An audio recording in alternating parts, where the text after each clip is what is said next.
Welcome, everybody. This is episode 26 of the Rogue Mitteneers podcast. We've been gone for about 3 weeks? 3 weeks now. If we didn't record this week, this would have been the third week consecutively that we didn't record, right? Yep. Okay. I think I was actually talking to your dad this morning. He said July 11th.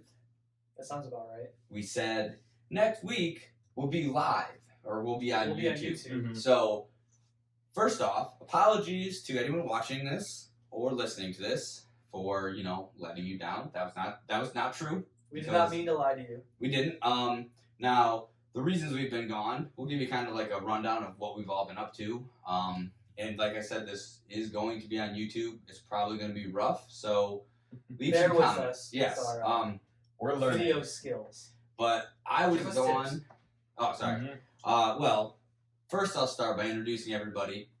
Dane is with me this week. How's it going, Dane? It's going pretty good. And Nate's with me again this week. Chut. So, we're a few people short. Blake is busy and Noah is busy. They're both preoccupied, so they're not here. But we didn't want to wait another week before kind of updating everyone. A lot has happened, so things we want to cover. And then we'll kind of get into everything. Things we want to cover: the Pistons draft. Just a quick update on the Tigers. A few of us have seen WandaVision, Black Widow. Totally fumbling there. Black Widow. Loki ended, and then you just got some Marvels news. I got a lot of Marvel news with one piece of DC and one piece of Star Wars. Okay, so we'll get to that. Suicide Squad?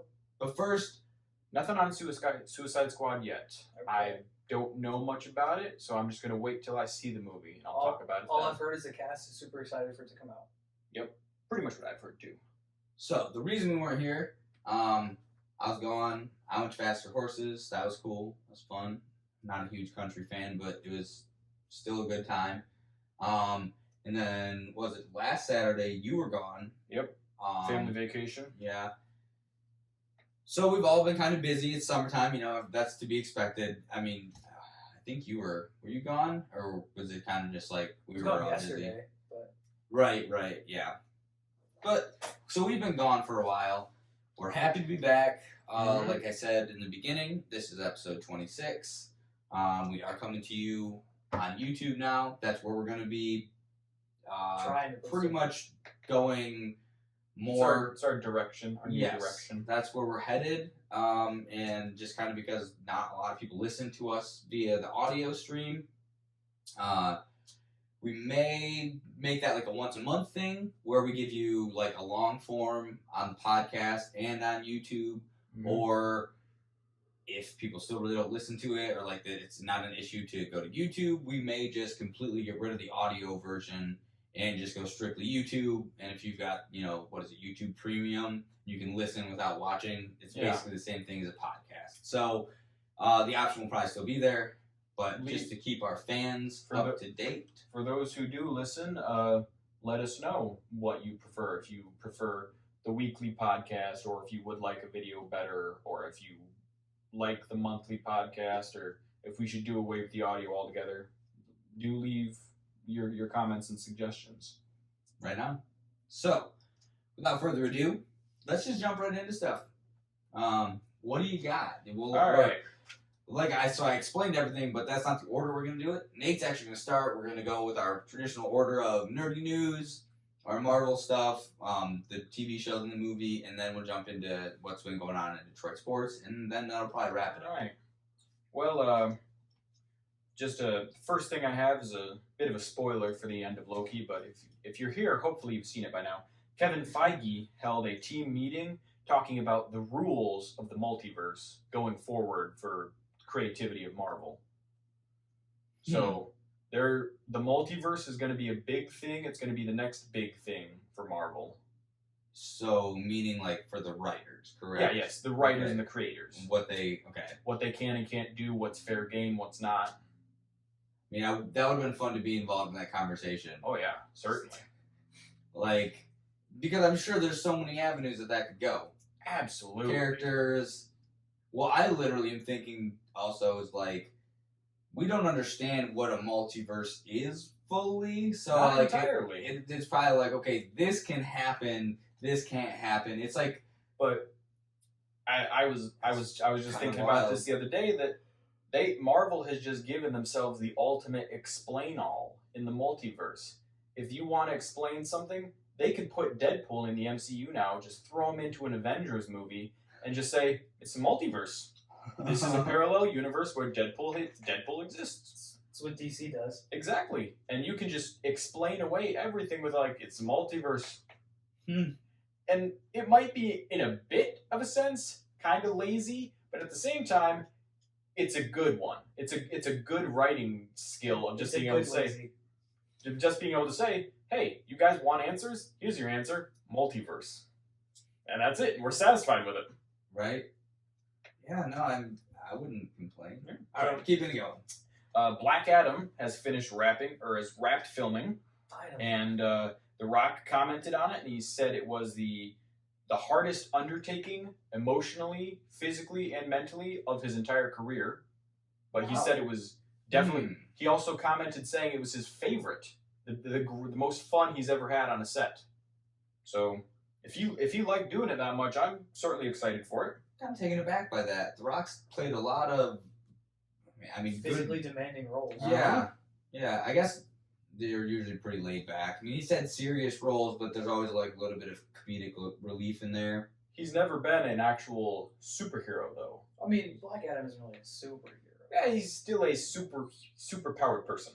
Is he? So- I feel like Vance is he good or bad? He's a bad the guy. bad guy to Shazam. That's what I was Yeah. thinking. So maybe, I mean, I'm guessing Black is like his soul is black is what I'm thinking. So it's like he's darker. Maybe he's got like more evil, so he has to play a darker character. Yeah, so Pretty much. The original intention for Black Adam was he was chosen as the guy to be Shazam, but then he got corrupted and used the power for not good.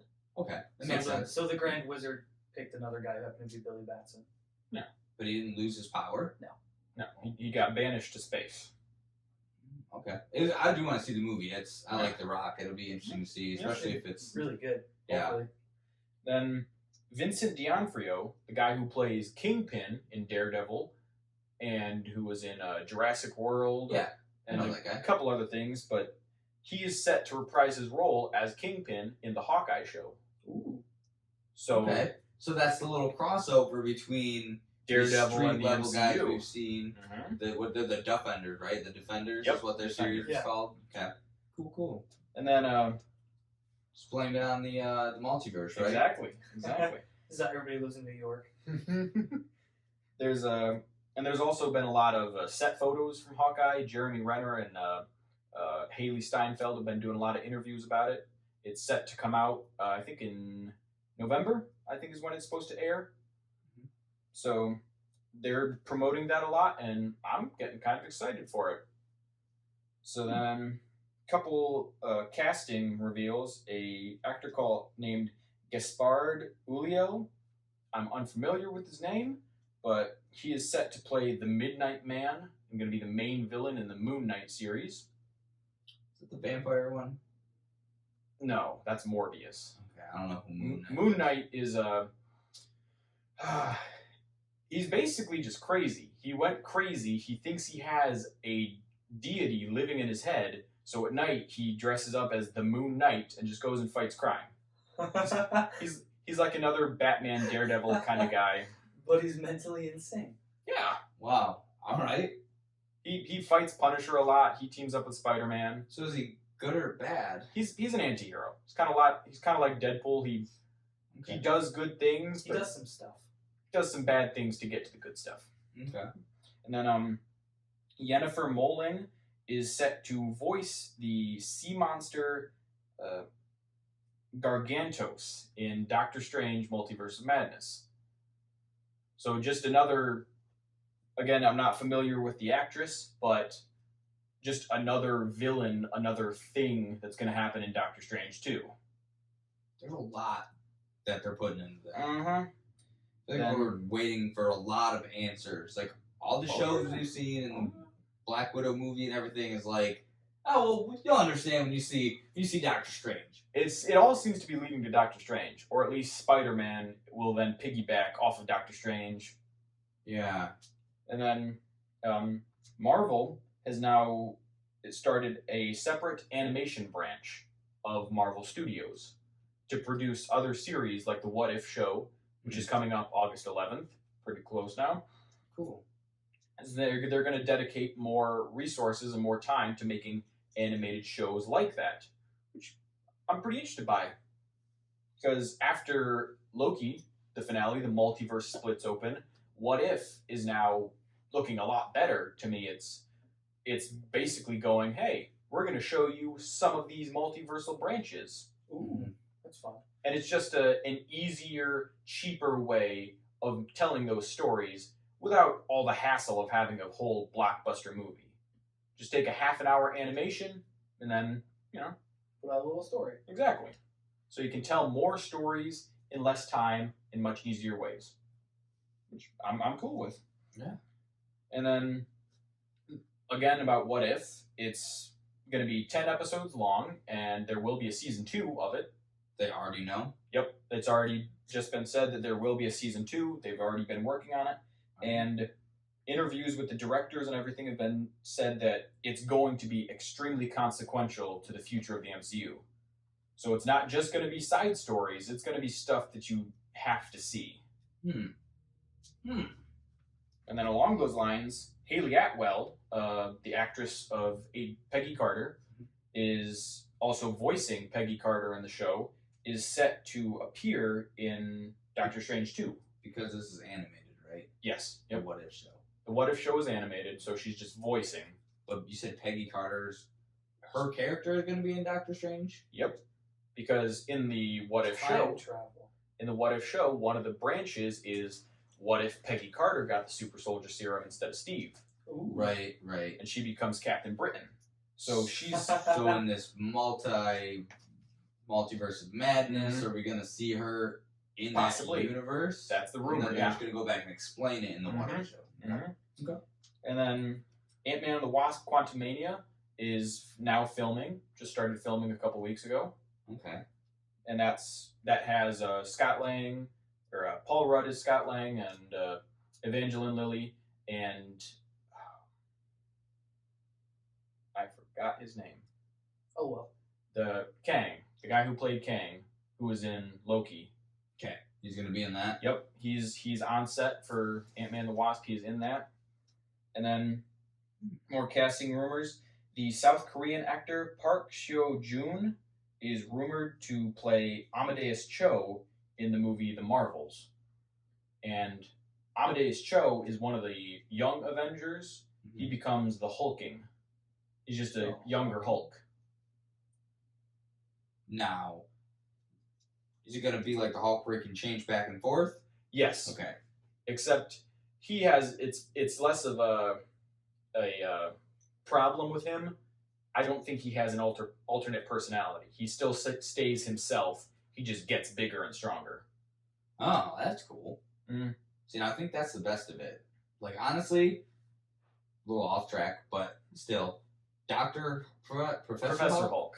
don't like it. Like, It's weird looking. I don't like the mix, and because it's like now instead of it being, it's a mixture of everything. So it's like his personalities are also mixed. So it's like a cocky, egotistical Bruce Banner, and it was hard to watch. I didn't like it.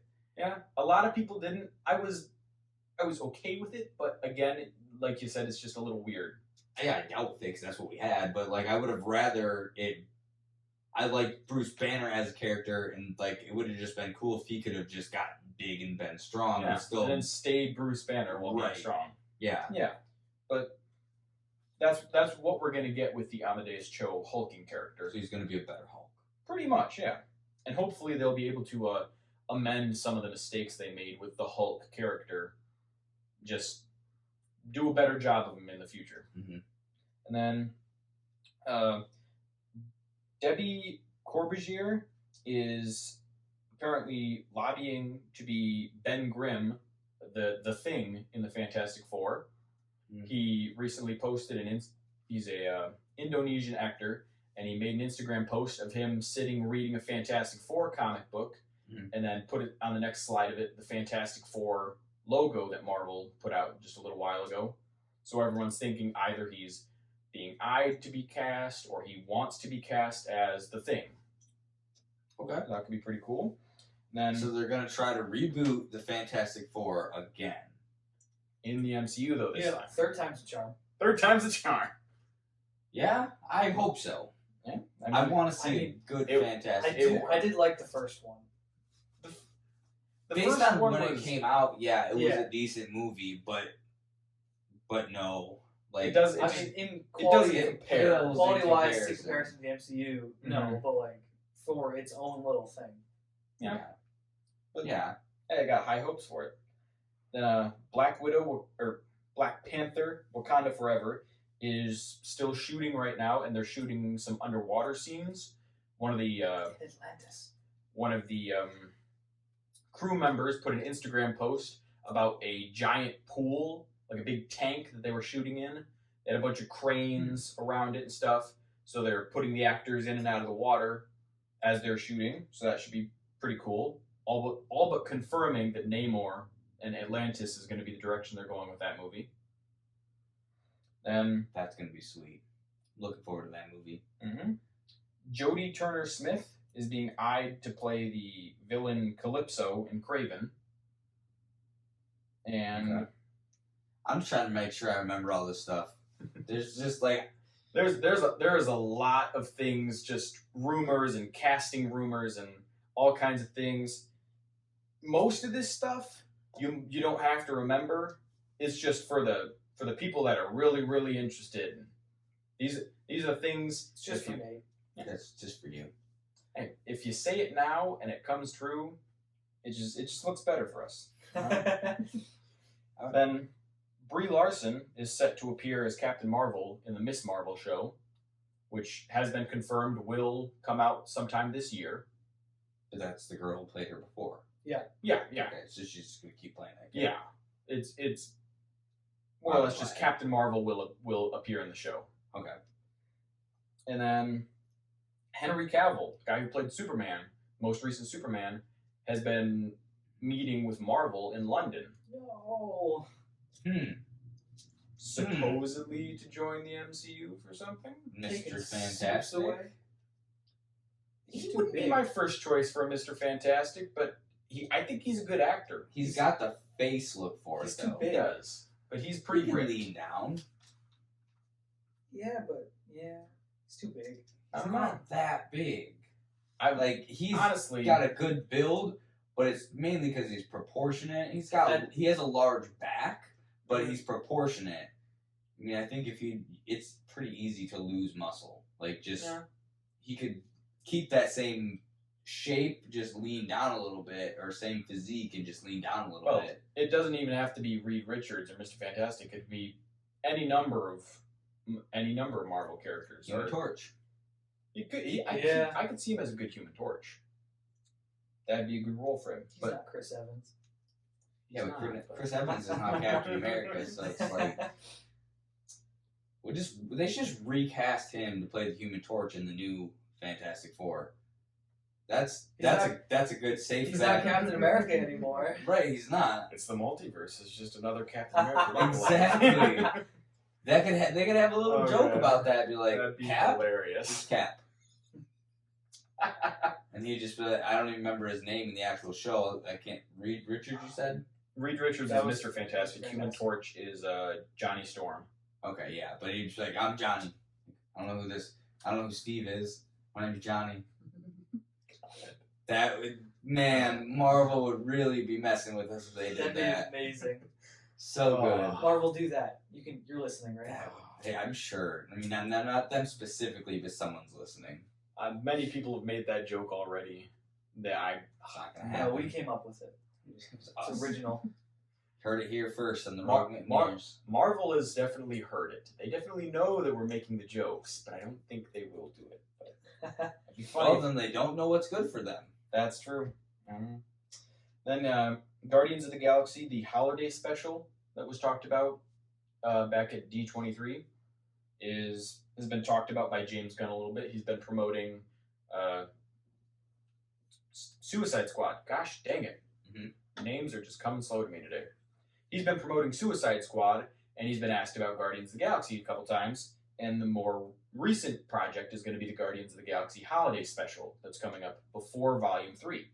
And he said that the special is going to be 40 minutes long, and it's going to be like, Christmas-type holiday special. It's going to be kind of light and fun, but it will be canon. It will be live action. It will be the normal Guardians of the Galaxy actors, just in a shorter format, and it will be very consequential, and you're going to learn some things about the characters that are going to be important to Guardians 3. They hate mistletoe. But wait, so it's a Christmas special? It says a holiday special, but the assumption is that it's going to be Christmas, yeah. Okay. Christmas or whatever space Christmas is. Is it coming out around Christmas time? Is that when we're going to... Presumably. That would make That makes the most sense. sense. I think the date is going to be Christmas 2022. Oh, dang. So 'Cause not it's- for another year. Yeah, it's not going to begin filming until November, but just information about it. That'll be kind of cool. And then Guardians of the Galaxy Volume 3 is also set to begin filming in November. So that is coming soon. And then that wraps for my Marvel news. I got a couple things about Star Wars. Okay. Lucasfilm hired a deepfake YouTuber who What's that? this YouTuber made a re-edit of the Mandalorian season 2 finale, Mm-hmm. and re-edited Luke Skywalker's face and made him look more like young Mark Hamill. Okay. And the video went viral, and Lucasfilm tracked him down and hired him Really? That's Yep. wonderful.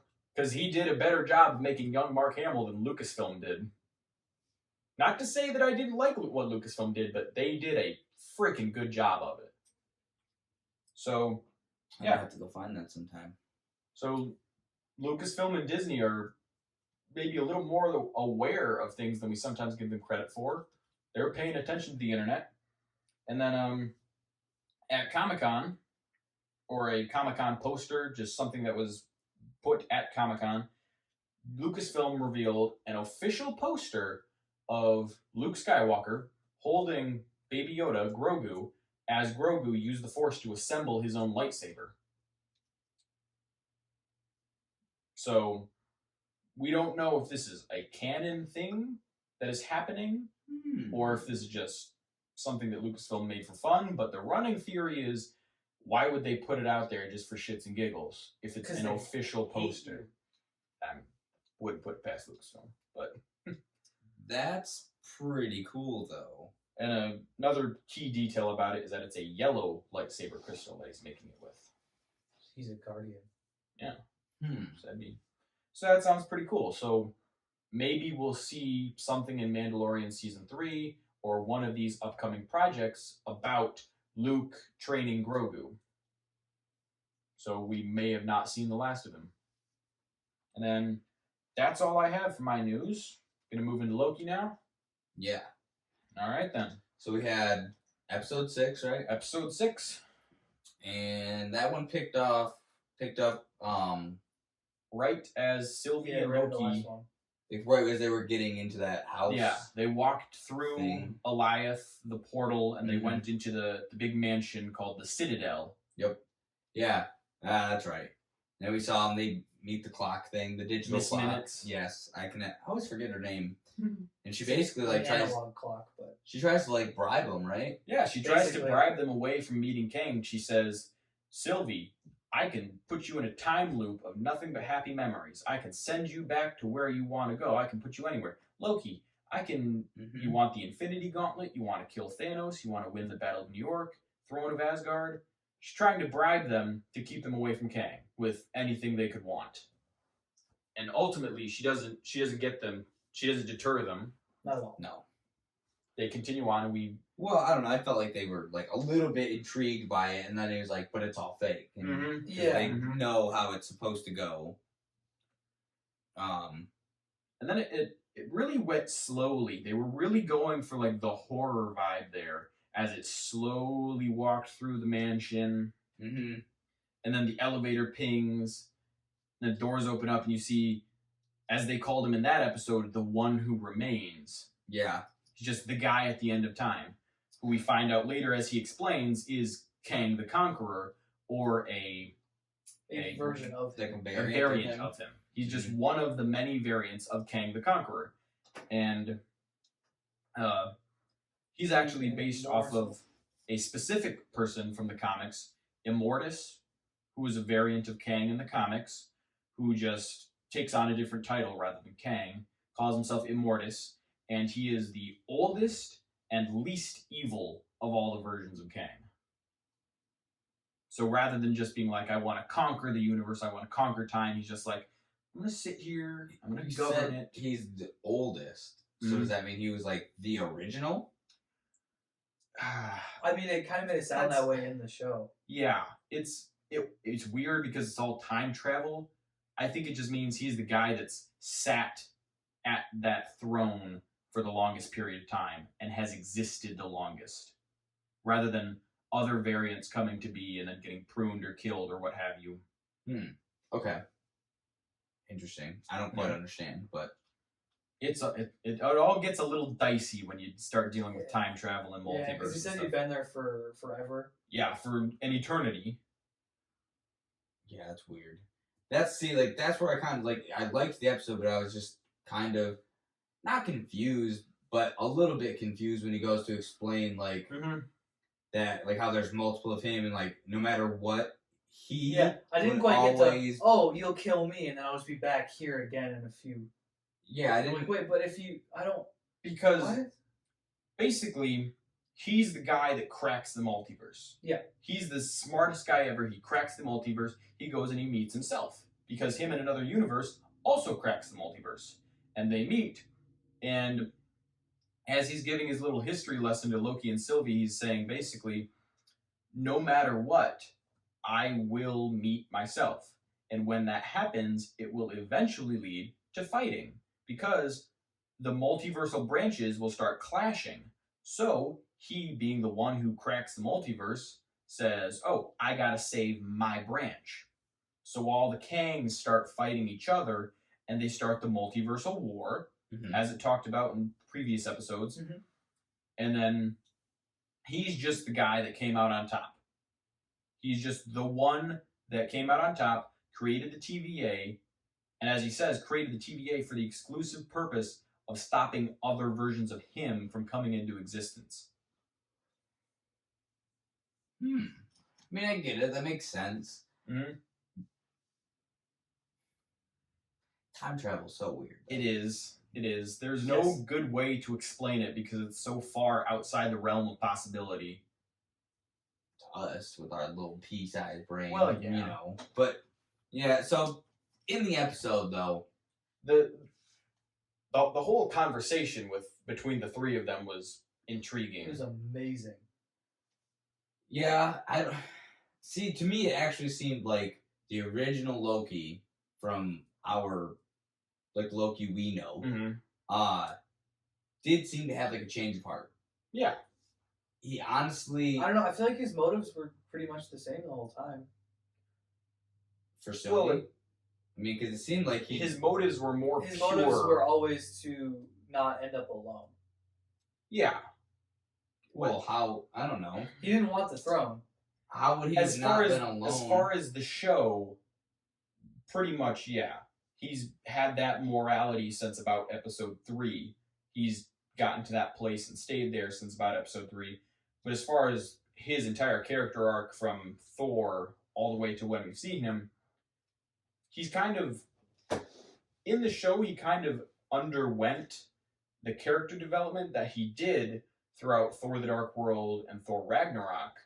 He just had to re-go through that because this Loki branched off, never went down that path.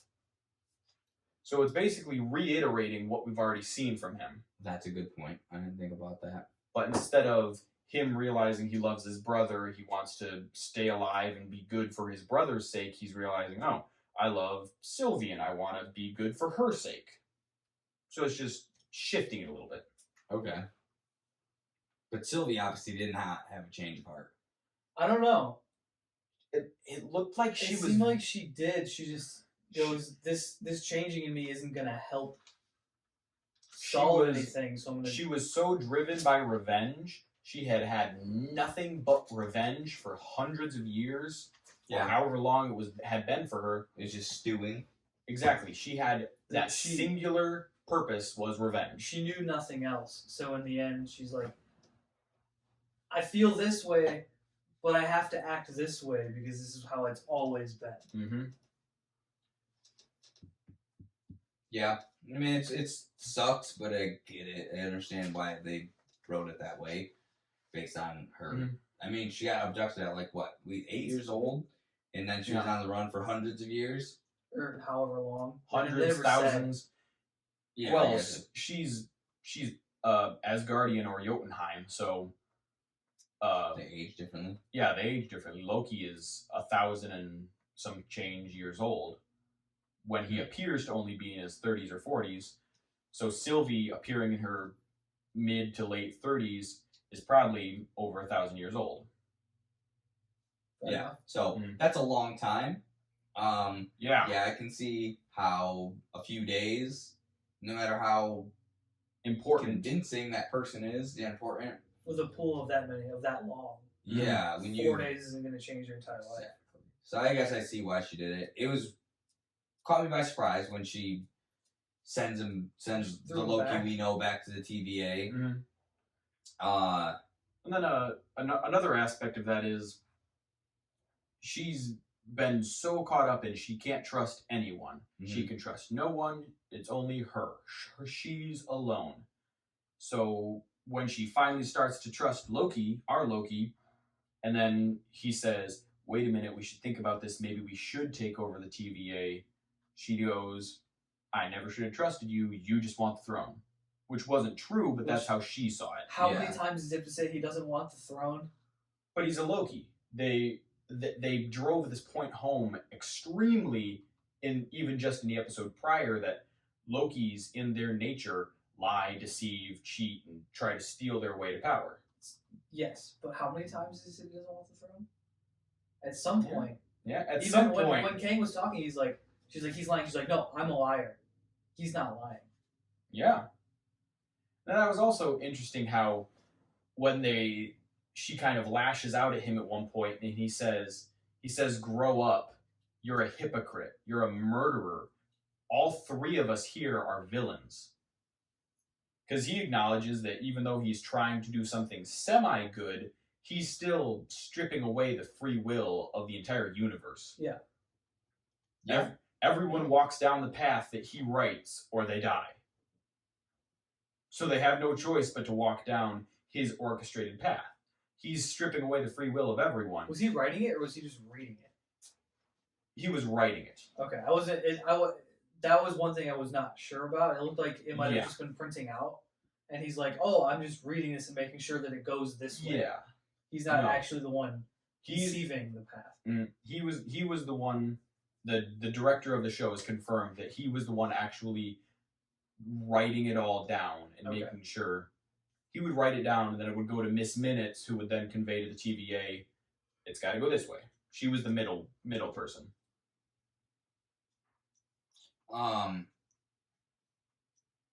Do we know where? So jumping kind of the other scene that took place, because most of the show took place in that room, in the Citadel. Yeah, and then the other part of the show took place basically in the office of the Countess, the Judge Renslayer. Yes.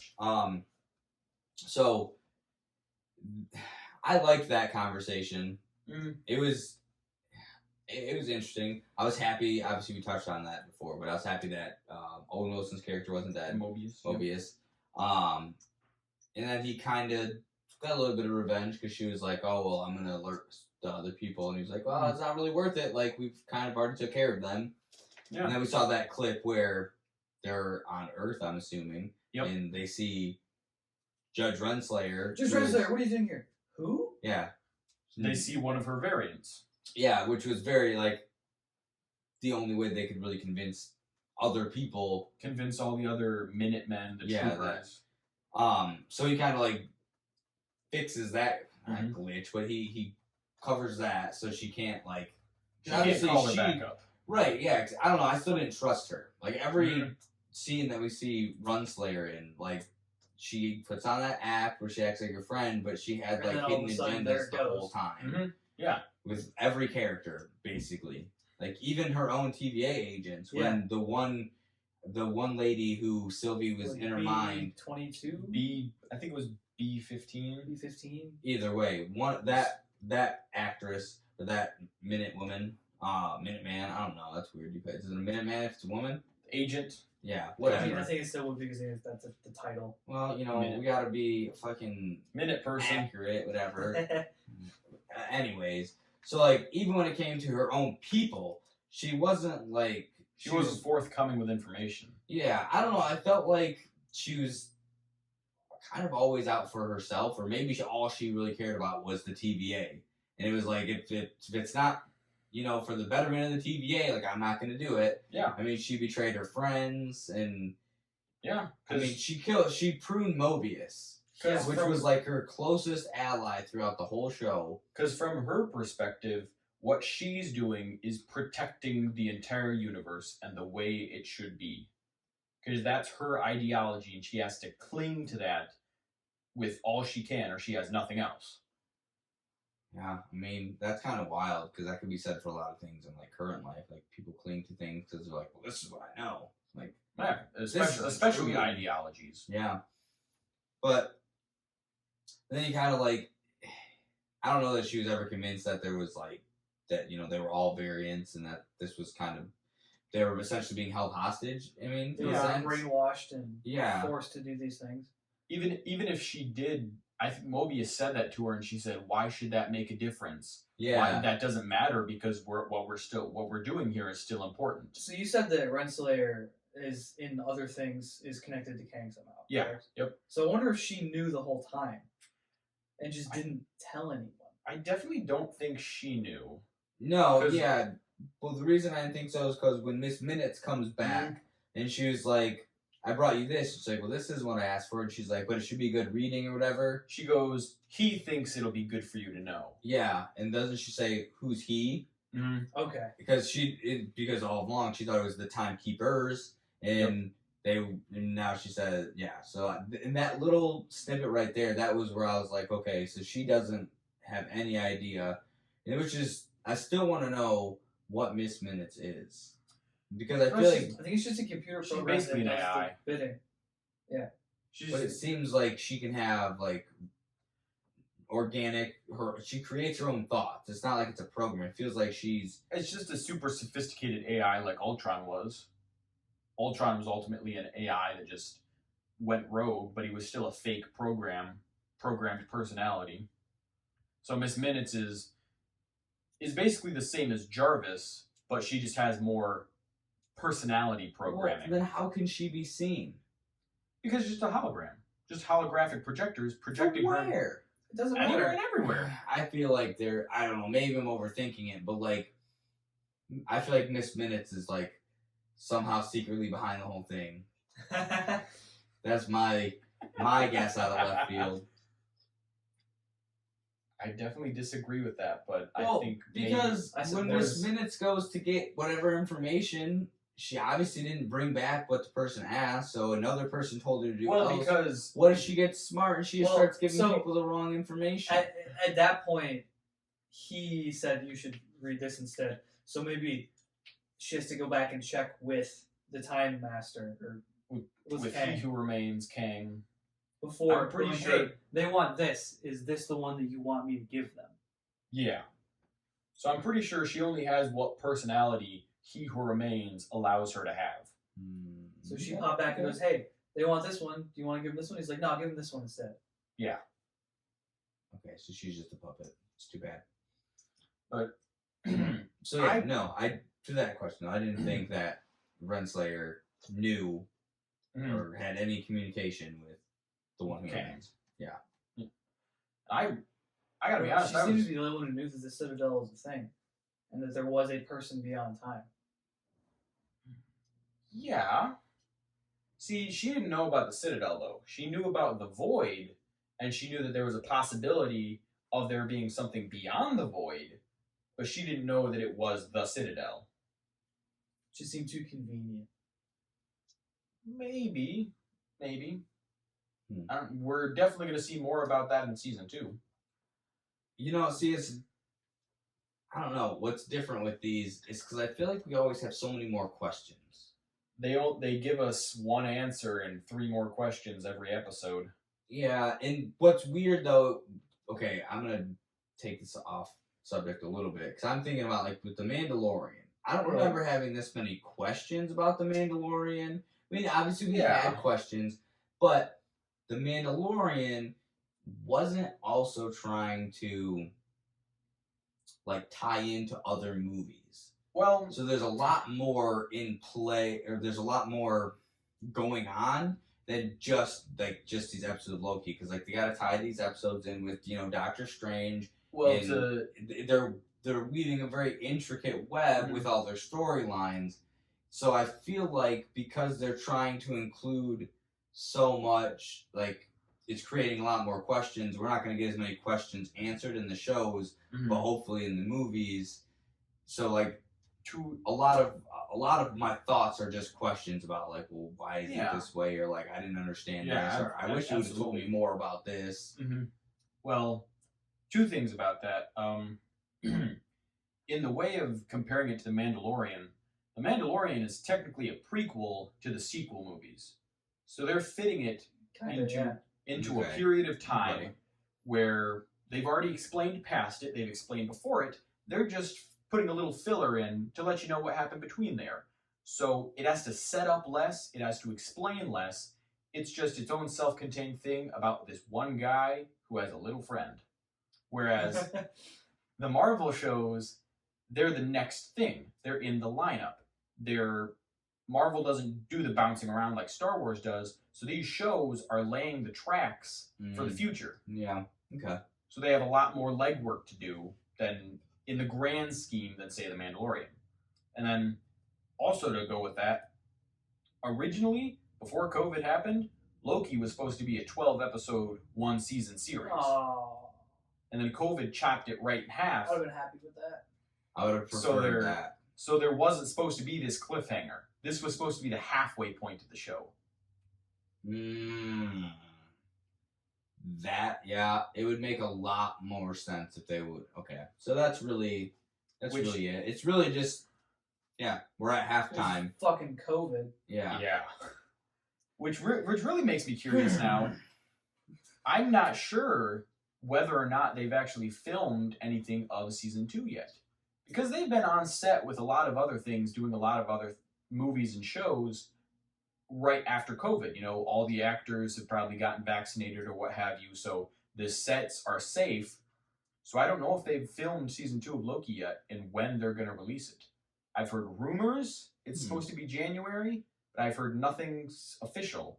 So I'm curious how they're going to have Doctor Strange, if they're going to put Doctor Strange before Loki season 2, because it seems like Loki season 2 would have played into what's going to happen in Doctor Strange. Yeah, like led right into it. I mean, what else would tie in better to, Multiverse of Madness than literally the show that's creating the Multiverse of Madness. Exactly. So I'm hoping they can release season 2 before they put out Doctor Strange. Do you think that they do it like The Walking Dead used to, because didn't The Walking Dead take like a mid-season break and then it would come back like a month or 2 later? Most shows would do that if it's a fall show, they'd break for Christmas. Yeah. And then come back in like February. And then you'd have like a longer break and then the season would start, but there was like 2 halves to it. Yeah. I wonder if maybe, so if this was already supposed to come out last year, I mean, if they already had these like first 6 episodes pre-recorded, maybe they've been working on these other episodes, but because I hope so, because of the way things shook up or got like just played out, they're not totally done, and that's why there's the break. I mean, that's all I can hope for, is that that's how it's going to play, and they're going to put out season 2 right before Multiverse of Madness. But I think at this point, like that the best. I think at this point, now that the first season has ended, they want to shift their attention away from that, so they're not talking about season 2 very much because they have What If coming up, Hawkeye coming up, Miss Marvel, Eternal, Shang-Chi, and Spider-Man all coming up this year still. We still have 6 more Marvel things coming out this year alone, and then 2022 just has even more. Okay. Well, yeah. Then I don't really have anything more on the show. As far as that was the episode, not much happened. We just got a lot of information, a lot of talking, which I'm okay with. We didn't get to see the jet ski. No. I still feel like I'm still holding out hope for that. Nobody doesn't even remember who the fuck Loki is. Which, yeah, I didn't like that. He shows up at the TVA. And who are you? He shows up at the TVA. Mobius doesn't know who he is, and instead of the Timekeepers, we see a big statue of Kang the Conqueror in his comic book suit. Well, that's what I didn't understand the most, is because if Sylvie killed him, would it have been her statue? I accept. No, because he said that someone else would come to take his place if he died. So then Sylvie's already dead and maybe he's been replaced. We don't know. We don't know about that because maybe she didn't want the throne. She just wanted to kill him. Maybe what good does it do to kill him if another him is just going to come replace That him? was his point. So she's just a fool. She kind of is. I think that was kind of the point understand. She messed up. She messed up in killing Kang. You got messed up now, AA Ron. But yeah. And then this episode, the finale definitely sets up that Kang is the next Thanos. He's the next big bad. He's the next guy that's he's gonna come back around quite a few times because he's already gonna be an Ant-Man. He's bigger though, I'd say, than Thanos. Thanos was in charge, was like of one universe. This guy is ruling all the universes. This guy literally let Thanos happen. If he wanted to, he could have erased Thanos from existence, from ever having happened. And the director of Kate Herron even said this in an interview that literally nobody in the MCU up to this point has had free will. They've all just been acting according to Kang's descriptions of what they're supposed to do.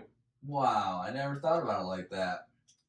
But, hold on. That's not 100% true. It gets into a slippery slope because all of this was said to have taken place before we ever got to Avengers. Remember? This started back in 2012 during Avengers 1, and then it progressed, a few weeks, maybe. We don't know how far they got in the TVA. But, so, where Loki's currently at is not present time. So there's still all of that time between Avengers 1 and Endgame. I'm going to answer you. But also time travel, so I'm going to answer you with this. When they're at the Citadel, when they're in the TVA, they're outside of the flow of time. So where they are at the end of time or wherever the TVA is, all of time is happening at the same time. Yeah. So as soon as Loki gets pulled out of that Avengers 1 universe that he was in, everything is happening at the same time. He watched it happen on the screen. Which is why when he when Sylvie kills the one who remains, all the branches split. They all split at the same time. Okay, but he said that when he was we printed out all those papers predicting what they were going to do, he did come to the point where he said, where the one who remains, he says, that was it. I don't know what's going to happen anymore. Yes, he said the threshold. They just crossed the threshold where they reached the end of time? The end of his writings of time. What is that supposed to mean? It means he predicted... He's got writer's block. He predicted that they would get there, but there was no way for him to see what they would do once they got there because they were interacting with him. It seems like he didn't want to know. Not that he couldn't. Kind of. So it was more like I don't want to know what's going to happen. Do it. So he only knew everything that was going on outside of the Citadel. Pretty much, yeah. Outside of that. Outside of the end of time. He knows what's going on with everything in time. Mm-hmm. He's sitting outside of time. Yes. Okay, so when he said he didn't know what was going to happen, he only meant right there in that room. It's not outside of Yes. the TVA. Yeah. But that also doesn't really make sense because he knew every sword throw that she was going to do while they were in there. Well, because he still wrote that. He still wrote their decisions up to that point, but then it was just that specific moment. But they were outside of time still. I don't know. Hmm. It's you at that point. I feel like he just gave up and goes, I don't want to know. Pretty much. I think that's probably the best answer for it. Okay. Well, And then keep going then. outside of the episode itself, just some interviews with the director after the finale and what have you, talking about season 2. There's a lot of deleted scenes from the first season that never made it to filming or got filmed and got cut out because of time crunches. There's supposed to be a scene about a variant of Loki that became King of Asgard. It's supposed to be a whole throne room scene with him. There was supposed to be a scene. We were supposed to see Loki turn Thor into Throg, Thor Frog, and Throg was supposed to kick Loki's ass. But they deleted that scene, which I really want to see now. And there's also supposed to be a montage where the TVA lets Loki escape, and he just goes throughout time and space, and as they say, he just goes around fucking everyone he sees, and just gallivants with time travel. So this was supposed to be in the first 6 episodes? Yes, Is there presumably. still a possibility that they could just put them in the next 6 episodes? Maybe. They maybe could squeeze them in somewhere, but I doubt it, simply because these are things that would have been like in the first 2 episodes, more or less for comedic relief. And now that we're in the after this revelation of Kang in the multiverse, it just doesn't seem like they fit the tone anymore. That's weird. Why even why tell you about them if you're not gonna let them? They'll probably put them somewhere. Just They'll- to be like, hey, look at this little short. They'll probably release Look something at these like deleted scenes. Yeah. They're funny. they'll release a blooper reel or deleted scene reel or what have you on Disney Plus at some point. Mhm. And then In Kate- the making of Loki. which the making of Loki released last Friday. Oh, I didn't even know it was a thing. They did it with WandaVision and Falcon Winter Soldier too, but I haven't seen the making of Loki yet. I gotta watch that because apparently it has a lot of really good interviews in it. Okay. And the director of season 1, Kate Herron, is not going to be in season 2. She's not going to be the director for season 2. And Fired? no, she just elected to not return for season 2, or Marvel didn't want her to come back for season 2, whatever. Just that happens sometimes where someone will direct the first movie of a trilogy and then someone else will do the second, just because they want to get more fresh people in there. And then they fuck up and get the first guy to do it again to finish up the trilogy, like Star Wars. Maybe. Then Anything's possible. so yeah, that's what I have for Loki. Like you said, we got 1 question answered and 3 more questions yet to be given answers for. It's a massive enigma at this point, but this basically just sets up everything that's going to happen now in the future. And then along those lines, combining the 3 shows that we have now and Black Widow a little bit, these 4 projects that we've received so far from Phase 4 looks like they're going down 2 separate avenues for the future of Marvel. We're going to get Loki and WandaVision, and then that's going to tie into Spider-Man No Way Home and Doctor Strange Multiverse of Madness, where it's going to be this big cosmic event like the Infinity Stones. We're going to get the multiverse. We're going to get Kang. We're going to get all that. Mhm. And then things like Falcon and Winter Soldier and Black Widow are going down the route of the street level event, the more grounded, earthly, I got a gun and I got a shield and I'm going to go fight some other dudes with guns and whatnot. It's going to be normal, earthly human stuff, very grounded. And Like street crime yeah, exactly. type thing. Like Daredevil, Jessica Jones. Exactly. I like that stuff though. Yeah. I enjoy those. I think that's More the realistic. point. Daredevil's one of my favorite shows in high Oh, school. Daredevil's amazing. It's so good. It's a good show.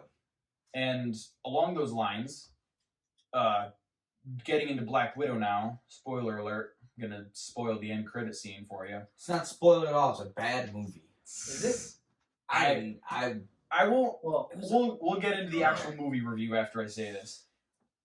Everyone is theorizing. The big theory right now is that they're setting up the Thunderbolts. Okay.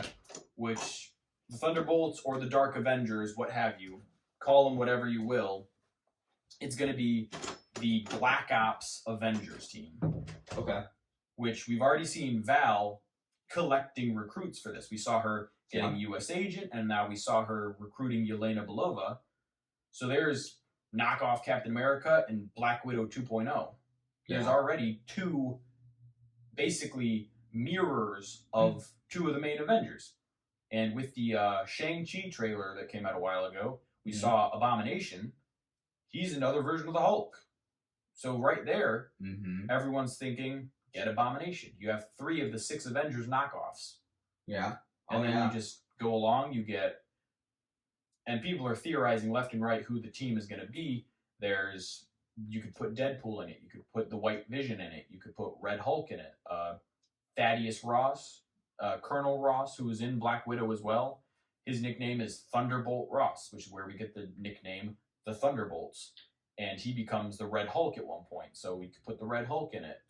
That right there, I mean, the fact that his nickname is Thunderbolt kind of leads you to think that that's the route they're headed down. And then you have Zemo is also on some of the Thunderbolt variation teams.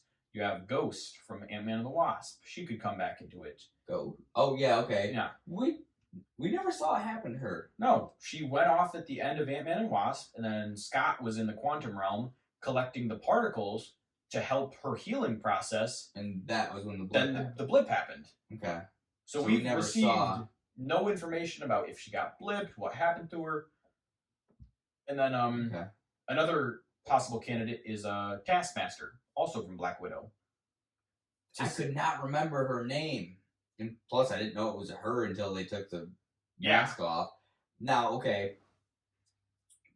Is that all you had? If I was going to say something... That's as far as I have for the Thunderbolts, but... I hope they're the route they go. I really want to see the Thunderbolts. That sounds badass as hell. I would love a movie or a TV show about just the gritty assholes of the Marvel Universe just doing some not-so-nice stuff.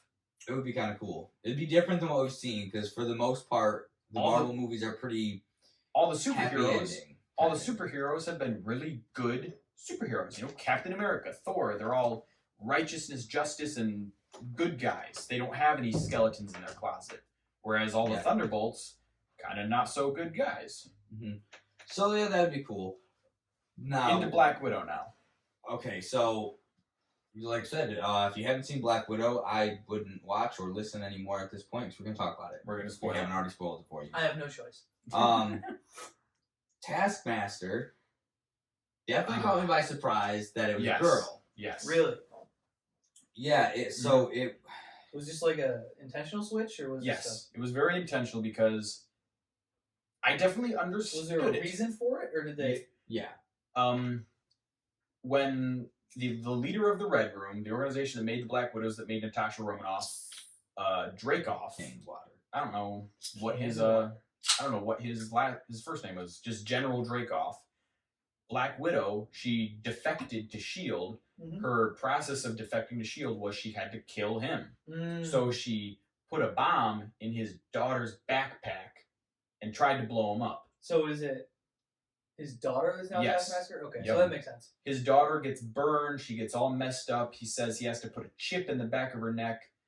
And she's this cyborg weapon now. But a fucking badass. I mean, Taskmaster is too, so like... She was Taskmaster. I mean, the original Taskmaster. Was that who...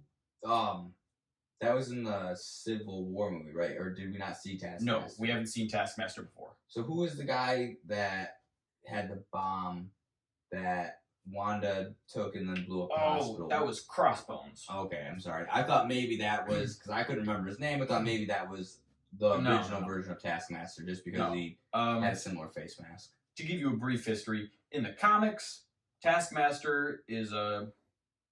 He's a mercenary, isn't he? Yeah, Anthony Masters is his name. Okay.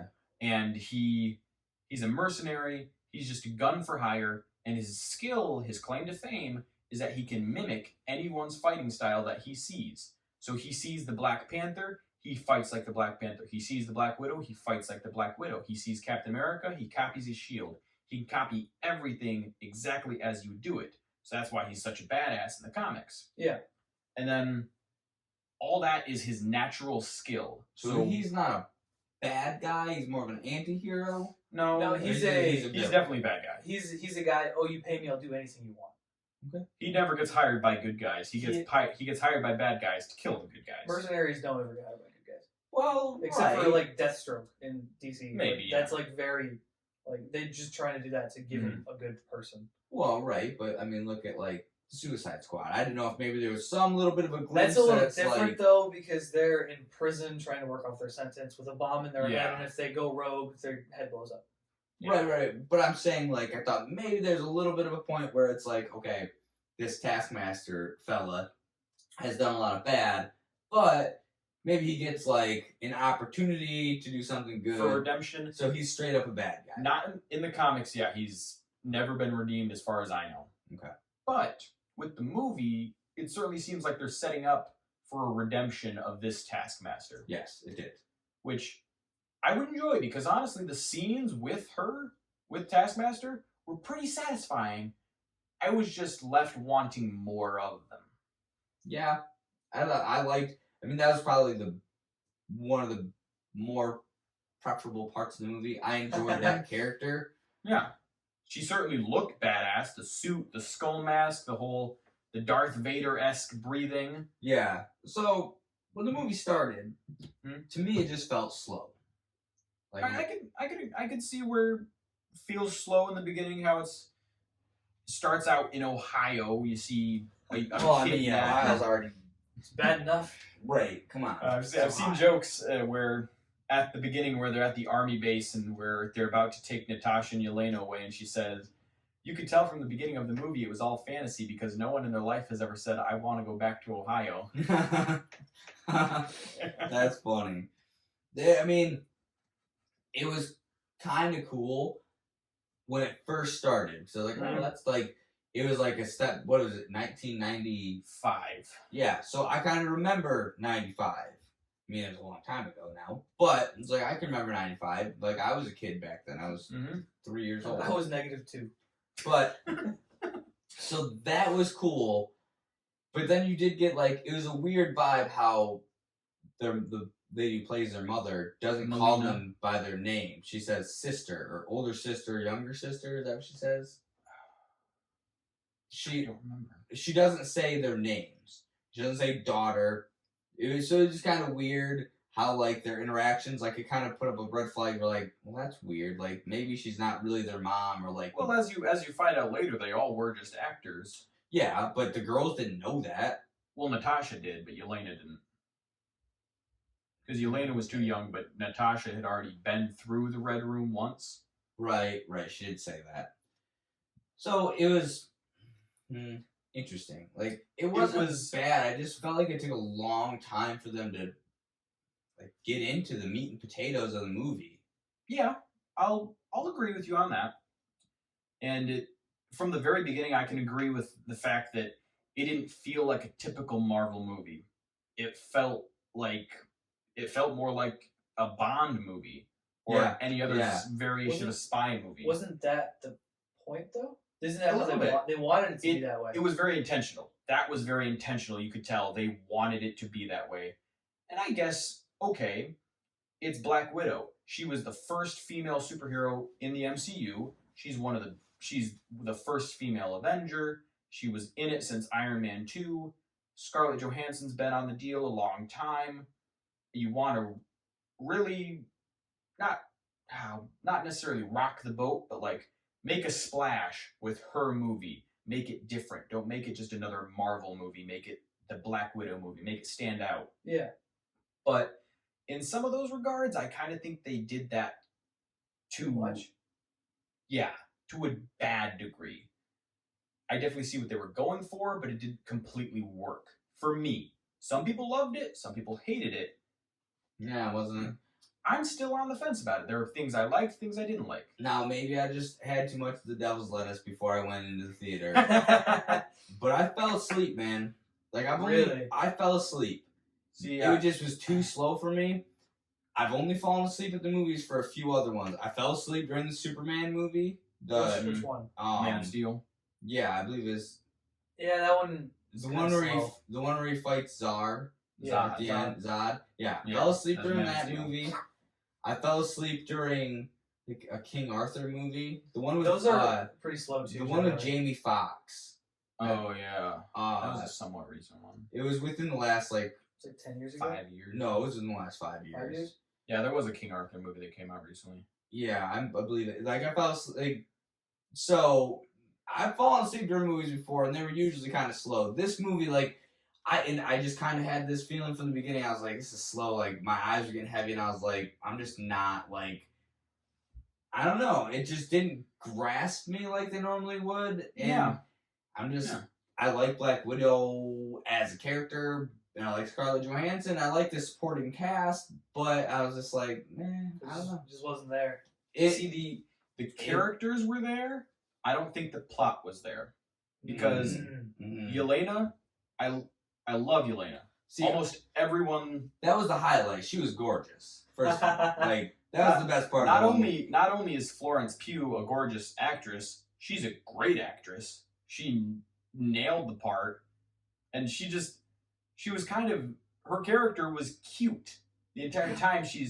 Because she's been chemically subjugated her entire life, or at least since she was 6 years old. She's been under mind control, so she finally breaks out of this mind control, and she's free to be herself. So she's kind of being a kid.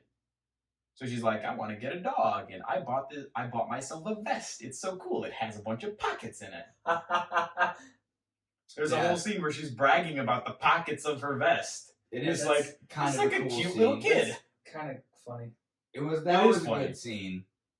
Yeah, like it wasn't a bad movie. Like I'm not gonna say like, oh, it was a bad movie. It just wasn't great. It didn't live up Yeah. to the Well, Marvel hype. I think another key part of it was we've waited a year and a half for this movie. So yeah, the hype was Hype so overshadowed built the up. actual. You have a year and a half to be like, I want to see it, I want to see it, I want to see it. You're waiting. Nothing is going to live up to the expectation of what you've been imagining for the last 2 years. Plus, when we do see oh my gosh, her name, the chick from Seinfeld, she works for the bad woman. Elena. Yes. Oh, Dreyfus. Val? Val, yes. Yeah. In the after credit scene, we see Val again. Now, that would have been better had we seen that before we already saw her interaction In with Falcon Captain and Winter because Soldier. we got to see more of her. So then when the movie came out, I was thinking like, oh, well, cool. Like now we're going to get more information about her, but it was the opposite. It was like the movie was just giving you a glimpse and you got a little bit more about her. In It Falcon still wasn't Winter a lot, Soldier. but it was more in Falcon Winter Soldier. So you think they released it backwards? Well, they Yeah, they did did. because They did. yeah, for that character it would have been better. So like that was kind of like didn't See? like how the progression went because it was Seemed out of backwards, order. yeah. Like it felt like I watched things out of order, but it wasn't my fault. That's just how Disney released it. But I feel like that's their bad, and Yeah, for sure. I'm not gonna give the movie hype or anything. Like they did this out of order. They hurt themselves because the movie did not live up to the hype. Looking at it it is getting better for me the longer it goes after having seen it, because between interviews about it, other people pointing out Easter eggs and things that it could be setting up, it has good value as a stepping stone movie. Well, okay, look at it this way too. It didn't take place in chronological order, so it's That's like right. this took place after Civil War, and everything they've been giving us has been taking place after Endgame. Yeah. post blip, like after everybody's come back and everything. And so it's like we saw So Val current time trying to recruit members, and then you bring out this movie that's actually back in time and what she's been doing before this. And it's like, but you didn't give us any. I just didn't like. I didn't see. It was I had expectations, and I think it was. I think this movie needed to be released like 5 years ago. Yeah, I think Black Widow deserved a movie right after Civil War. Yeah, you can't even blame COVID. I blame Disney. This movie deserved to come out long before any of the. If Black Widow had come out, and another thing, I was talking to my friend about it last night, and he said, it didn't feel right that we get all this Natasha stuff. We get such good character development for after Natasha. She's dead. Yeah, she's dead. We know she's dead, and we're getting all this. You guys still haven't seen Endgame?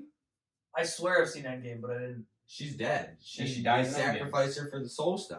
Mm-hmm. Okay. And that's one of the big points of Endgame. And then it's going to be one of the big points of Hawkeye, because as we see in the after credit scene, Yelena is now hunting down Hawkeye because she blames him for the death of Natasha. Which, I mean, that makes sense. Which is stupid, because it's not. I can't blame her for that, though. That's the way Val is twisting it. Right, but why does Val think that? Like, she doesn't have her backstory. It's probably just to piss people off. I don't think she does actually think Hawkeye is responsible. So they just want to kill him because he's an Avenger. She just wants to kill the Hawkeye. Or maybe, like, if the Thunderbolt takes place, they'll somehow try to, like, brainwash him and he'll become bad or something. He'll just go deaf. Something. Maybe. But he'll become more like the comics. So, yeah, that's what I've got. I've still got a little bit, but go for it. Give this movie a little bit of help. Alexei, the Red Guardian, liked him. Didn't love him. I like the actor they cast to play him. Yeah, David Harbour is a great actor. I liked his character. I liked the idea of the Soviet Captain America. Mm-hmm. Love him. Mm-hmm. I'm kind of ticked we didn't get to see him using his shield. I wanted to see him going like full knockoff Captain America with the shield and everything. I just didn't think we got to see enough of him being like a super soldier. Yeah. Exactly. Which Kevin Feige's been teasing. Maybe we'll see more of him. Maybe we'll see him fight Sam's Captain America. But again, this plays off of Falcon and Winter Soldier a lot, where the whole revelation in Falcon and Winter Soldier, where there's a lot more super soldiers than we first thought. Again, this would have been so much better had it come out before the TV shows. Like, yeah, because this information they were giving you was like raindrops compared to, you know, the flood of information you got in the TV show. So it's like, how am I gonna like invest in this Russian super soldier that was here when we just had a whole mini series about super soldiers? 18 super soldiers in that show. Yeah, so again, like these, just the order was bad. Yeah, I definitely think it would have had a better impact if it came out before Falcon and Winter Soldier. Because when Alexei's telling the story, he's in prison and he's talking about how he fights Captain America. There's a theory going around that he wasn't actually lying about that story. He actually fought a Captain America, just wasn't Steve Rogers. And it could have been one of Isaiah Bradley's friends, who was also a super soldier. It could have been one of the Hydra super soldiers. It could have been any number of knockoff super soldiers just dressed as Cap. Mm-hmm. But you don't think it was actually Cap? No, because he was frozen in ice. He was asleep. Right, they did say that, because it was in what? He said it was in 80 something, 86, 87. Mm-hmm. And then also in that scene, there's an Easter egg. The guy who calls him a liar and who he arm wrestles with and breaks his hand. Yeah. That is a character from the Winter Guard who is Ursa Major. And he's actually, the actor has said in an interview, he believes his character is the first official mutant in the MCU. And the Winter Guard is basically the Soviet Avengers. You got Red Guardian, who's Captain America, and then you got Crimson Dynamo, who's Russian Iron Man, and all that. Ursa Major is basically the Russian version of the Hulk. He's a mutant that just turns into a big-ass fucking grizzly bear. That's pretty cool. Yeah. Well, hold on. Because remember how in... I mean, wouldn't Hulk technically be a mutant? No, because the gamma rays mutated him. But it's not. He's not a birth mutant. Okay. They use the term mutant to describe someone who's born like that. Okay. So now, remember that movie New Mutants? Yes. She was running from a giant bear. Yeah. Any correlation, or do you think it's just coincidence? Coincidence, because at the end you find out that the giant bear is her own power. Yeah, it's like her imagination, basically. Yeah. Is where it comes from, Mhm. and then like. Whereas this guy, he's a physical bear. He's not that big. He's just like He's a big fucking dude. He's a bear though. Bears are Yeah. vicious. Like Yeah. a bear will kill any man. I don't care Yeah, how for big sure. you are. A bear will kill you. Yeah. Like he's it's bear. So David Harbour has also talked about he wants to see the Winter Guard in a movie, which I would freaking love to see that. That'd be cool. See, that's what I would rather see going forward with Marvel. Is I'd rather see more of like the off the wall kind of characters. Yeah. The ones you don't hear about, the ones that are like good comics, but they don't have like a full length comic where there's always a new book coming out, but like a series of it where it's like, oh, this person, they were, they they guest star basically in this comic series for like a 6-episode series or something. Like I like those characters that don't get a lot of light, and like show me how you can work those characters into the bigger picture to fight your super main heroes. Like that's what I would rather see. The old stuff is cool, but it's like I don't want to see you try to recreate Cap or Iron Man or any of those old characters. Like don't replace them, because I want to remember Cap as Steve Rogers. As Cap. Yeah, I do like. I will always love Sam Wilson, Captain America. I do like that, but also I knew about that Captain America before this. Like I've seen those. I don't think I've ever read them, but I knew there was a version of Captain America as Sam Wilson with the wings and everything, and that was like something that I'm excited about. I'm not upset about that at all, but I don't want to see them like I don't know. You don't want to see. I want to see new characters. Yeah, don't try to like recreate the old ones. Yeah, let's get Squirrel Girl in there. I think there's actually rumors floating that she might be one of the next series or something. Yes! Because she's really blown up in the comics lately. In the comics and novels and cartoons and whatnot. Everyone's like, holy shit. Millennials and Gen Z like Squirrel Girl. I saw a video where it was the thing like, oh, this guy meets a girl. She's like, oh, I read comics. Oh, really? Do you know Squirrel Girl? You know Squirrel Girl? You're a real comic book fan. And just like being super elitist about it. Oh god. And I'm like, is that a real thing? And I looked it up. I'm like, this is amazing. Okay, so final takes on the movie. Black Widow. We'll try to wrap this up shortly. Yeah, it had more real world vibes than most MCU movies, except for when it came to the scene with the Red Room that it was flying. Kind of don't like that it was like the big pillar with the satellite wings. I wish it would have been like a Hydra Red Room helicarrier. That would have been cool. They kind of lost me at that point. Where it felt so real and grounded, and then they went there. They're literally in the fucking sky in a floating building. It's just like, that's out of the realm of possibility, even for Marvel. Yeah. It's just going out of left field. And then, I did like the whole thing about the widows, all the other Black Widows, and freeing them. That was cool. And the clear and obvious message was like, pretty much girl empowerment. Mm-hmm. Because General Dreykov, his whole thing, as he even blatantly said multiple times, he's just a blatant misogynist. He's like, women are just resources to be used. I can just take all these orphan girls and turn them into weapons, and no one will know it, and I can be powerful. Well, I mean, that's totally true, though, even today. Like, that... Oh, yeah. I mean, not just with girls, with orphans in general.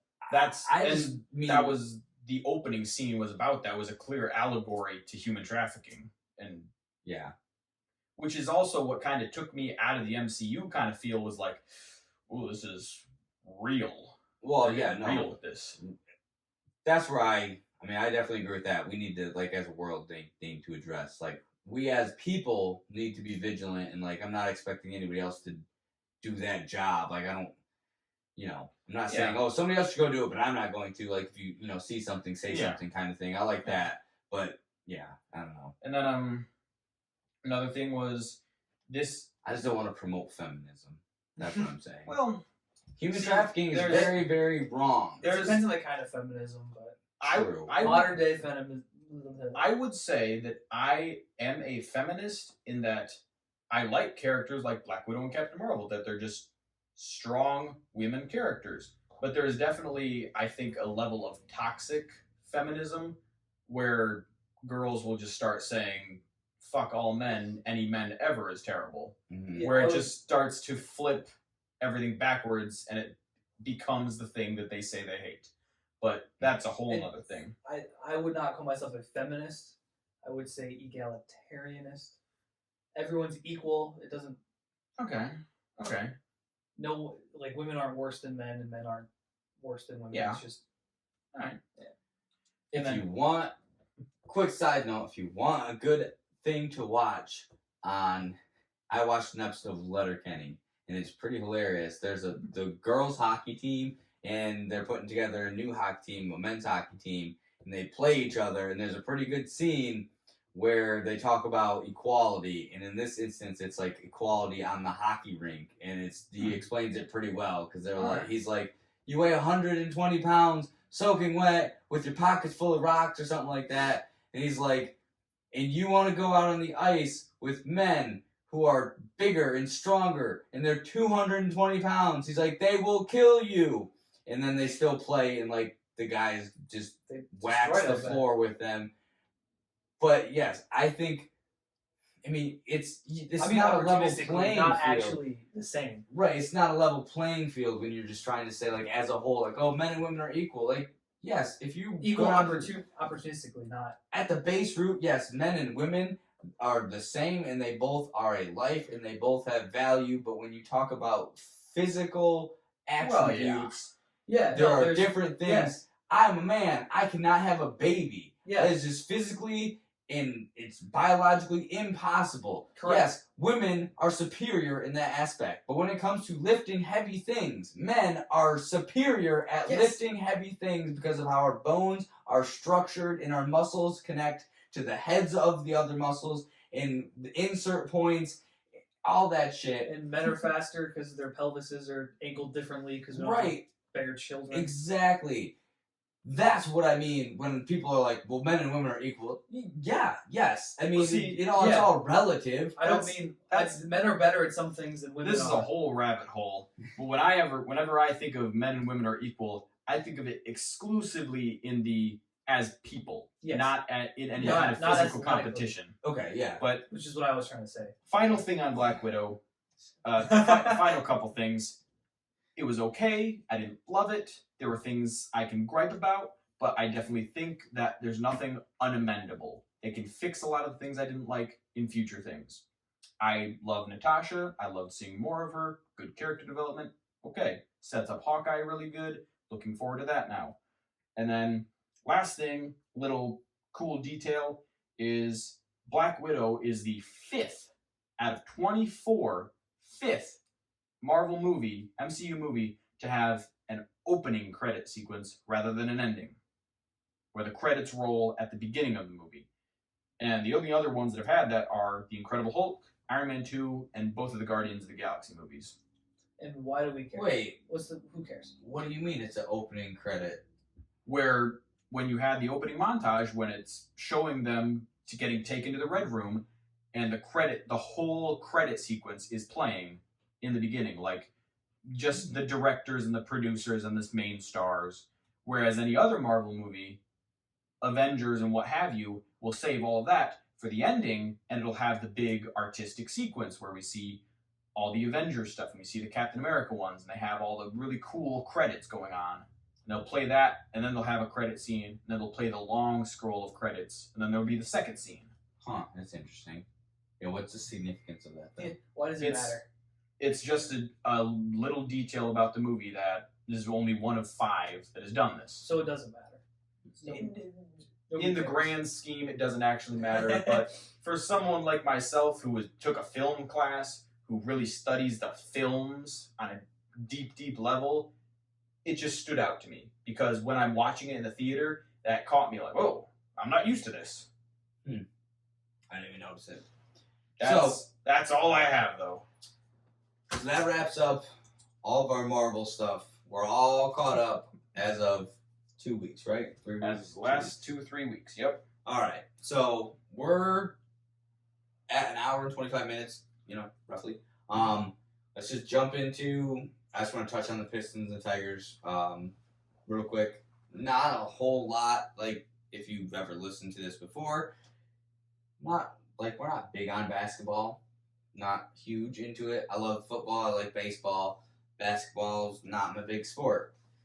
Even football's kind of on a slide right now just because of how the NFL wants to handle certain things. So this week was the draft, the NBA. As we know, the Pistons had the number 1 overall pick.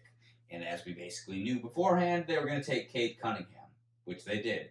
People have already, begun to say, people were saying before, they continue to say, like, he's the best player in the draft. He's going to be a superstar in the league. 2 years from now, he's going to be, like, a mainstay. He'll be a superstar. He'll be at that, Giannis level. Like, obviously, Giannis, LeBron, KD, those guys weren't. I mean, LeBron kind of was a star even when he was a rookie. Kind of. Kind He of. played in Cleveland. Right, so. He was the only player there.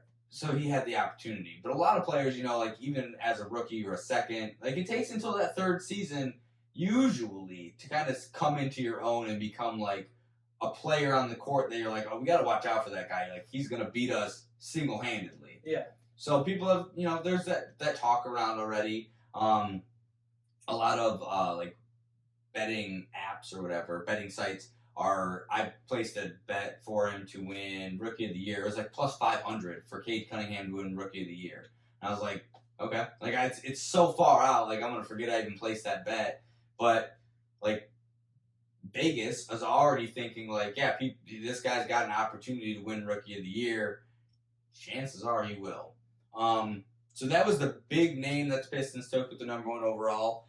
But they also landed Luka Garza from Iowa, who was their center and he was the player of the year. Yeah, he's the Big Ten player of the year. Yeah, like he's great. He's probably he's a good big man. You could say he was the best big man coming out of the draft. Probably. I can't believe he was on the board for the Pistons to take him that late. And we also got Isaiah Livers out of U of M. Okay, cool. So those are the 3 draft picks we got, which were huge for the Pistons. Over draft night, draft weekend, however that worked, they around the same time. I think it's weekend. They traded Mason Plumlee. We traded Plumlee and a draft pick to Charlotte for another draft pick. So we actually moved back in the draft with that trade, but they took a player and his contract, and we in turn just drafted a young guy who's going to have a cheaper contract. So it saved us some money on the books. The Pistons dominated. That's all I can say. It sounds like a good draft. I didn't know how to draft it until now. That was great. Like, I don't know anything really about those guys. I know Isaiah Livers was the dude. Pretty good. He was the dude at U of M. Like, he was the leader of that team. And Garza was the guy in Iowa. Yeah, both Big Ten guys. And I know the Big Ten's not, like, juggernauts at football anymore. But they are the basketball conference. Yeah, when it comes to basketball, the Big Ten is, like, I think we have the most good teams. Who won it this year? I don't remember. So I don't think it was even a Big Ten school that was in the finals. But I don't think so. But we are like. Almost every single one was in the dance. So. Yeah. It was like 8 or 9 of them. Yeah, I think you're right. I think it's about 9 teams. There was a lot. The Big Ten's good. I like that 2 of our 3 players came from there. The other cool thing I thought was Cade Cunningham played for Oklahoma State. Barry Sanders also went to Oklahoma State. Both of them, they weren't number 1 overall picks, both of them. Obviously, Barry Sanders was the first pick, but he was not first overall. The Lions didn't have the number 1 overall pick that year. I think we were 3rd. But still, for those teams, they were the number 1 pick, and they're kind of like, bringing them in to, change the organization. Cade Cunningham actually already had he threw out the first pitch for one of the games over the weekend that the Tigers played at home against the Orioles. And that's kind of cool. There's some pictures on Twitter of like Cade and Casey Mize. It's just like when you look at the whole. I actually tweeted something earlier this week. When you look at the whole landscape of Detroit sports right now, you can't. I mean, if you're out there, you can tell me about it. But I don't think anyone can say that there's a single sports city in America that has a brighter future than Detroit. I don't think so. Not right now, anyway. When you look at everything that's happening, the Tigers are continuing to move in the right direction. The Pistons, 3 winning months in a row.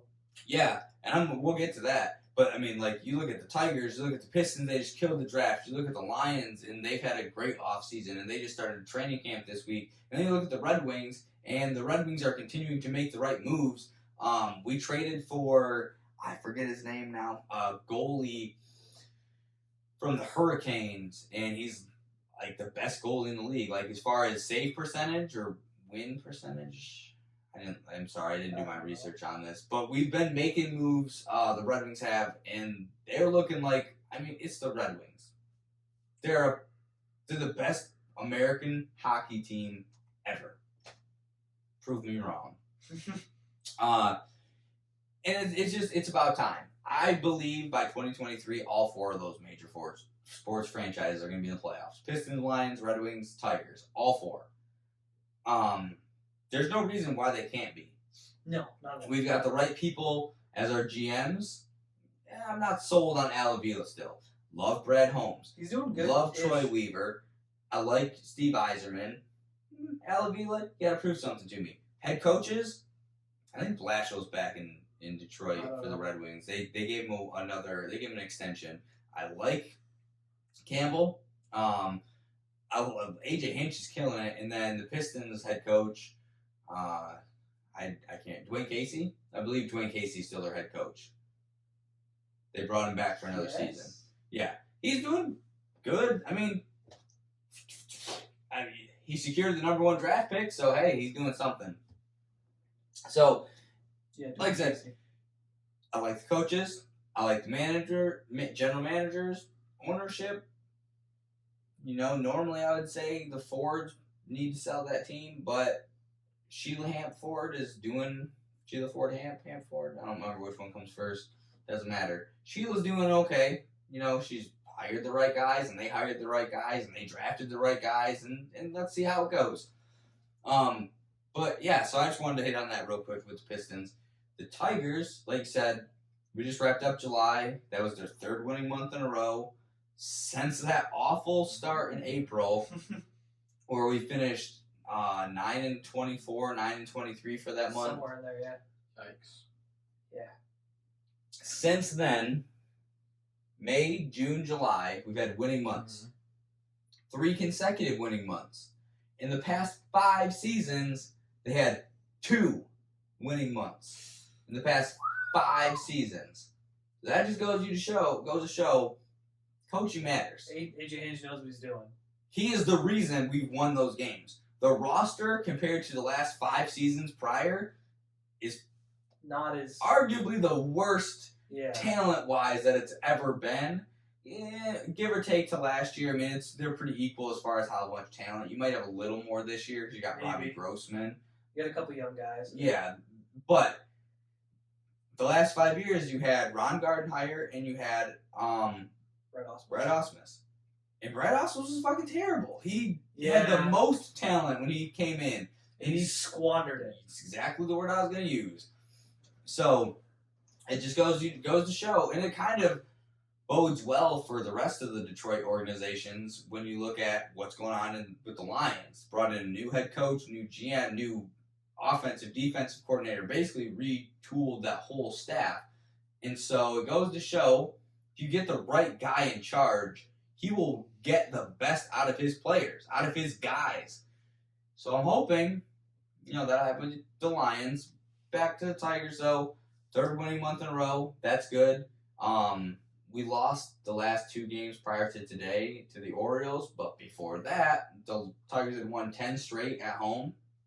So we play considerably good, better at home, which is what you have to do. You got to be, they say, to be a great team, you got to win 2 out of 3 at home, 50% on the road to be, a World Series type of team. And I agree with that. The Tigers play good at home. We're getting good pitching out of our young guys. Cabrera hit 496 and 497 the other day, home runs. So he's 3 away from 500. Excuse me. And I think he was at that time, like 61 hits away from 3,000. So he's something like that. He's chipping away at both of those. The home runs, he's gonna get there. 3 more home runs in the rest of the season. He's got at least, what are they, 50? I think they're 51 and 57. So they've got about 55 more games to play, 56 more games till the season's over. He can hit 3 home runs in 56 Definitely. games. That's like at least 150 at bats if he plays every day. I don't think he does anymore, but No, he's not, and but he still, shouldn't 3 be. home runs in 55 games. Yeah, so he can do it. So like I said, Tigers are playing better. At the trade deadline, they stuck to their word. They said, we're going to stay put. We're not going to trade. We're not just going to sell, and we're not going to go out and spend just to spend. So all they did was they traded Daniel Norris to the Brewers for a minor league pitcher. Prospects. Yeah, he's a real young guy. I think they said he was playing like single A. Yeah, I don't even know if he was in single A. He might have been in like under. Yeah. Either way, real young guy. He's like 19 Yeah, I don't expect to see him for another 6 years. maybe sooner. Unless he's doing great. I looked at like where he ranks. He's like 13th in our overall prospect rank. So like, I mean, that still could be 6 years. yeah, I hope it's. 6 years. The return on that is like, oh my gosh, like it's over half a decade. That's baseball for you. I know. And that's what's cool though with baseball is when you get to see guys come up a little and then they go back down. Like, oh, they're back up on the team, and then when they finally do become like, a mainstay at the big league level, you already know them. Unlike every other sport, like Where it's just like, here they are. the stars. Well, hockey's kind of the same way. You got to earn your way in Yeah. hockey. But basketball and football, it's like, oh, you're a rookie. Congratulations, you're the first pick of our team this year, so you're automatically You're a one starter. on depth chart. Yeah. I mean, you look at football, if you're drafted in the first round for almost every single team, if you're one of the first 32 picks in the draft, you're a starter. Automatic guarantee. Even some guys in the second round, if you're like one of the first top 10 picks in the second round, you're almost guaranteed that you're going to be a starter. Baseball, now it's different. Baseball, you're not even guaranteed to ever make the league. Yeah, but it is different though. College or in football, you're coming out of college. In baseball, you're coming out of high school. So you can be Sometimes. 18 years old. Like the Jackson Jobe, the pitcher that the Tigers took with their number 1 Yeah. overall pick. Came right He's out of like high school. he's like 18 years old. It's like shit. Like we're not gonna see that guy for at least 6, if not like 8 years. We might not see him until he's like 26. Haas is 28, and we're just seeing Yeah. him. We could be 10 years before we see this guy. It's like fuck, you're gonna forget about him. But that's just the difference. That's the problem with baseball. That's why no one cares about the draft. Because they get It's drafted, true. you don't see them again for 4 to 6 years. Totally true. So that's very true. Unless you're Bryce Harper or Steven Strasburg. Yeah, or you even then, it took drafted a year and a half to 2 years. Mike Trout wasn't even right in the league. Like, when he got drafted, it took a couple of years. Like, I remember having to wait, and, like, even still, I don't even think, like, Bryce Harper, I don't He was even know if 19 he's... when he came I to the still don't league. know if he's lived up to the hype that they put on him. I think he did for like a year and then didn't. Didn't the Phillies win a World Series with him? Or did they not? I don't think they won. No? Just got kind of far? Yeah. But yeah, so that's pretty much all I had on that. I thought I had more, but in reality, there's not a lot to say about the Tigers. We only made the 1 trade. I think we're sitting at 51 and 57 right now, 6 games under 500. People are playing well, but, we're not lighting the world on fire.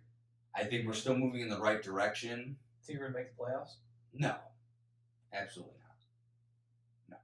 No, we're 3rd place in the AL Central, and the 2nd place team is under 500. Cleveland. I don't think they have a winning record right now. No, there's too many. The AL East has 4 teams over 500 right now. The Blue Jays are the 4th place team, or the 3rd place team. It's between them and the Yankees. I think they're actually 4th place. Their run differential is like plus 97 last I looked, and they're in 4th place. Like, what? You're out, like, that's, to have that, and they're like 3 games over 500. Like, how do you only have 3 games over when you're outscoring your opponents by, like, a run per game is what you're averaging almost. And they've played about just over 100 games. So it's crazy. And that's the 4th place team. And then you look at Detroit. If Detroit, no, I looked at this. If Cleveland were in any other, our 2nd place team, if they were in any other division in baseball, they would either be 4th or 5th place in any other division, but they're 2nd in ours. So the AL Central is weak as shit this year. So no, we're not making the playoffs. There's a lot better teams out there. Plus with the trade deadline, I won't even try to get into all those trades. There's so too many. If you didn't know, check it out. There's a bunch of trades that happen in baseball. Scherzer's a Dodger. Chris Bryant is is a Giant now, I think. Yeah, I think so. Rizzo and Gallo are Yankees. Dude, the guy from the Mets went to somewhere else. The dude from the Cubs, Baez, went to the Mets. Yeah. Which doesn't make sense because I have 2 shortstops. They have Lindor and Baez. Yeah. I don't know how they're going to work that in with the middle infielders. Who was that? I think they traded their 3rd baseman. Did they? Yeah. But yeah, if you want to look that up, you can. They traded Mets adding Javi Baez and deal with Cubs. Yeah, I don't think they didn't give up a whole lot to get him. But we're at about an hour and 40 minutes, so I think it's probably best we wrap it up right here, unless you guys have any last minute things you want to say. Well, all right. Can't think of anything. We're gonna put this out on YouTube. Give us a like, give us a thumbs up, subscribe. We're gonna keep coming doing this weekly. We certainly will have no shortage of things to talk about with all the Marvel shows and movies coming up this year, and then as soon as this year rounds out, Star Wars is going to start pumping out things left and right, so we'll have plenty to talk about. So lots of fun future stuff. Certainly. So we'll see you again next week, everybody. And if you don't know, thanks for stopping by.